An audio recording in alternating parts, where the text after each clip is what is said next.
नमस्ते बच्चों, मैं राजेंद्र शर्मा।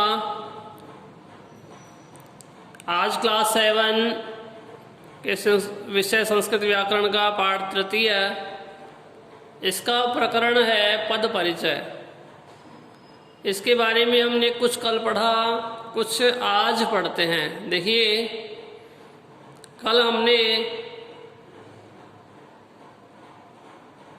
पद परिचय की डेफिनेशन देखी और उसके जो प्रकार हैं उन्हें हमने पढ़ा। आज हम उसी का पहला प्रकार है विकारी शब्द, उसके बारे में पढ़ेंगे। इसकी डेफिनेशन हमने वहीं पर जान ली थी पिछली वीडियो में कि ऐसे शब्द जिनमें कोई विकार या परिवर्तन उत्पन्न ना हो,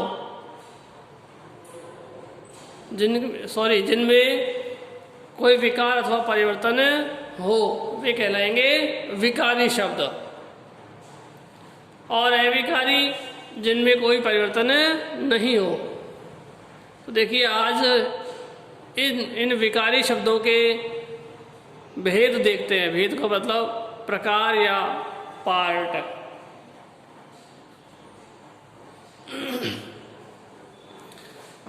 तो पढ़ते हैं भाई। देखिए, विकारी शब्दों के भेद दो प्रकार के हो सकते हैं, सुबंत और तिंगंत। ये अण है भाई, ती छोटी, इसके बाद अण और फिर आधन है, फिर त, लेकिन बोलते से तिंगंत है। तो पहला देखते हैं सुबंत।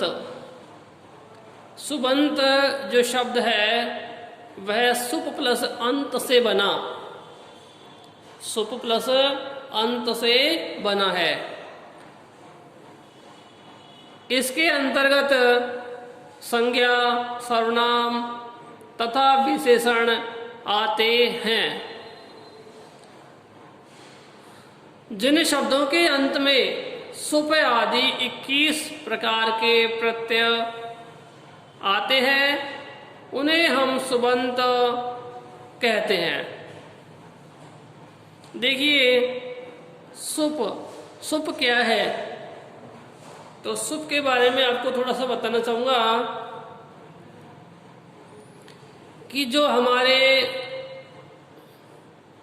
ये धातु रूप और शब्द रूप होते हैं, तो शब्द रूपों में प्रथमा से सप्तमी विभक्ति तक प्रयोग होता है और प्रथमा से सप्तमी का एक वचन, द्विवचन एवं बहुवचन के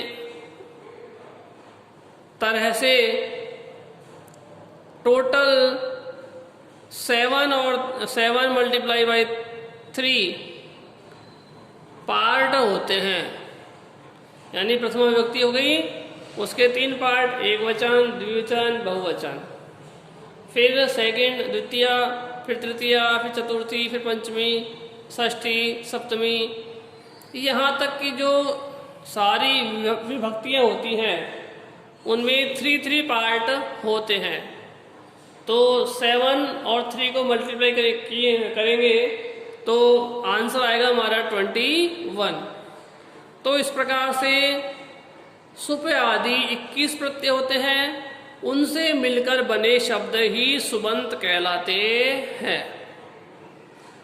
अब समझ में आ गया होगा आपको कि सुप क्या होते हैं। सुप आदि 21 प्रकार के प्रत्यय होते हैं, जिनको हम गिनती करें तो देखिए, सु औ जस, अम औट्सस, टा भ्याम भिस, अणे भ्याम भ्यस, इस प्रकार से पूरे 21 प्रत्यय होते हैं जो कि हमारे शब्द रूप बनाते हैं। अब शब्द रूप संज्ञा वाले भी शब्द होते हैं, सर्वनाम वाले भी शब्द होते हैं और विशेषण वाले शब्द भी होते हैं। इन सभी से हम शब्द रूप बनाते हैं। जैसे राम की प्रथमा विभक्ति होती है राम है, तो यह सुप्रत्यय लग करके बना राम है। रामात ये पंचमी विभक्ति का एक वचन है। रामेशु यह सप्तमी का एक वचन है।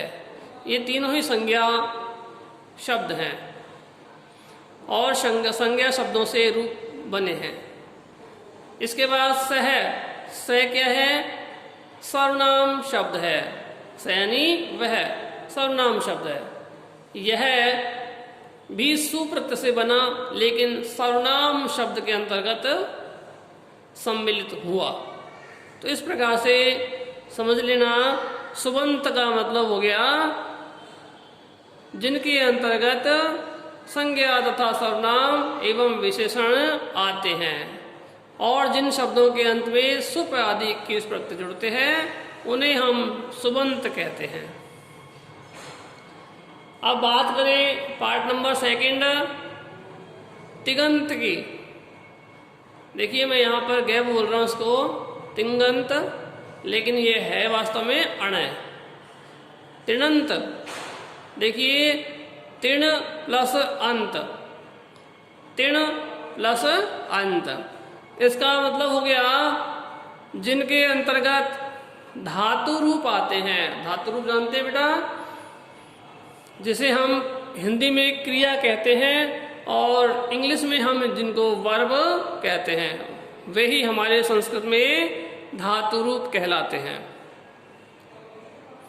जिन शब्दों के अंत में तिंग आदि 9 प्रत्यय आते हैं उन्हें हम तिगंत शब्द कहते हैं। देखिए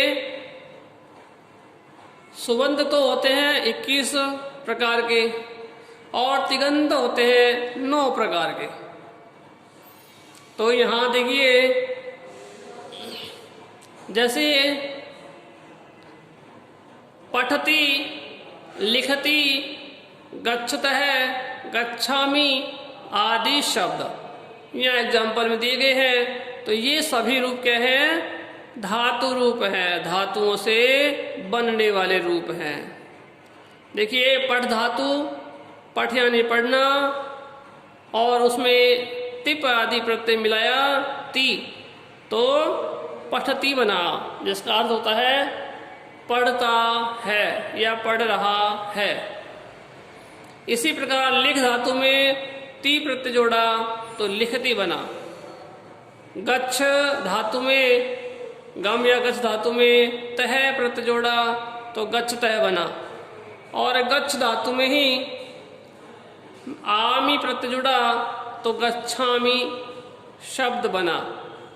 तो ये सारे शब्द रूप हैं, धातु रूप हैं। वे तिण आदि 9 प्रत्यय मिलाकर बने हैं। तो आपको समझ में आ गया होगा कि विकारी शब्द कौन कौन से हैं। तो विकारी शब्द सुबंत और तिगंत 2 प्रकार के हैं। सुबंत किसे कहते हैं, सुबंत क्या होता है, उनसे बनने वाले शब्द रूप कैसे होते हैं, ये मैंने आपको इस पार्ट में सिखाया। तिगंत क्या होते हैं, तिगंत किससे बना और इसके अंतर्गत किसके रूप आते हैं, कौन कौन से शब्द आते हैं, कितने प्रत्यय होते हैं और इनके एग्जाम्पल क्या हैं, यह भी मैंने आपको इस वीडियो में सिखाया। तो बेटा आज के लिए इतना ही। कल हम इसी के विवरण में आगे बात करेंगे। नेक्स्ट वीडियो में हम आगे पढ़ेंगे। Thank you, have a nice day.